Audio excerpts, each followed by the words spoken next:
Peggy 18.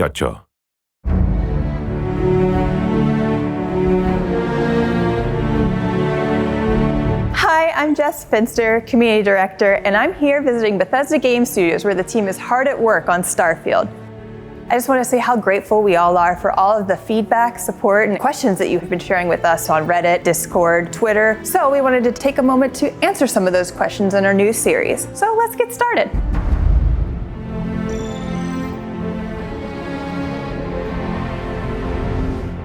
First thing that we want to know is what inspired Starfield? Oh, so many things. I think the main ones that, I'm going to go back like in time here.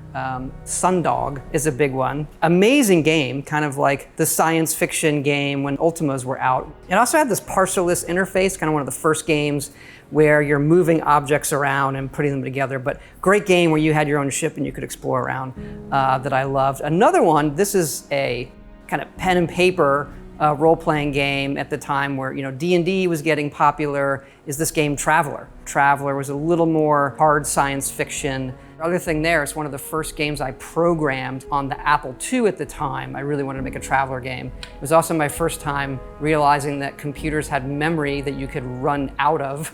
I can already see the comments, people saying, you've been running computers out of memory for 40 years now, but that's an easy comment, everybody. You can do better. But those are the big ones, hearkening back to those old role-playing games that we loved, and hey, can we pull off something like this with today's computers and consoles, et cetera? You mentioned hard space or hard sci-fi, and I know that that's one of the things that's been hotly debated in the community. Is Starfield considered a hard sci-fi? I never quite know, because that's always what do they think it is if you say yes or no.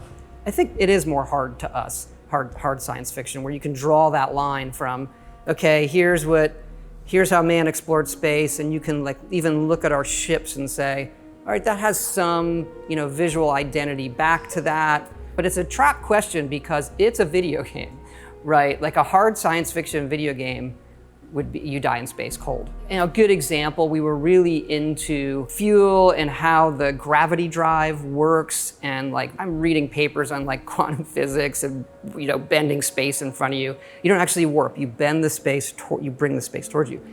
And so we were playing that, and it became very punitive to the player. Your ship would run out of fuel and the game would just stop. You just want to get back to what you're doing. So we've recently changed it where the fuel in your ship and the grav drive limits how far you could go at once, but it doesn't run out of fuel. Maybe there'll be an update or a mod that allows that, but that's what we're doing now. Constellation members are excited about the character customization and the traits in the game. Can you talk more about what players will experience with the traits? I love our trait list. It's super fun. But each one obviously comes with some sort of negative as well. And we have a way in the game, kind of an activity or quest you can do to remove that trait, as opposed to, don't like my character, I want to start over. Each of them are something that you can solve that removes the entire trait for the rest of your playthrough.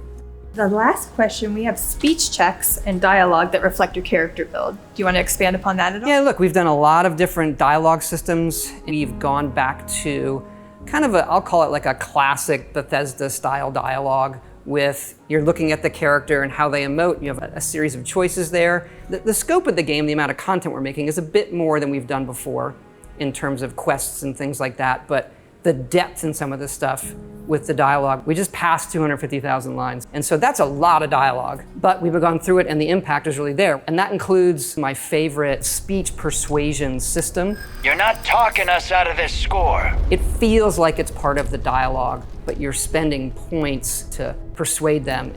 You willing to give up the ship? Just like that? It feels natural, not like I've entered some other mode where I'm not doing regular dialogue. It's just I'm in this mode of persuading you to get what I want. Having a way with words might prove useful. That's it. That's all the questions that I had for today. Yeah, this has been great. Everybody out there, keep it coming. We do really read it all. And also we look forward to showing you more of the game in the future as well. Thanks everyone for tuning in. That's all we have for today. But don't forget, you can submit your questions at the hashtag below. See you later.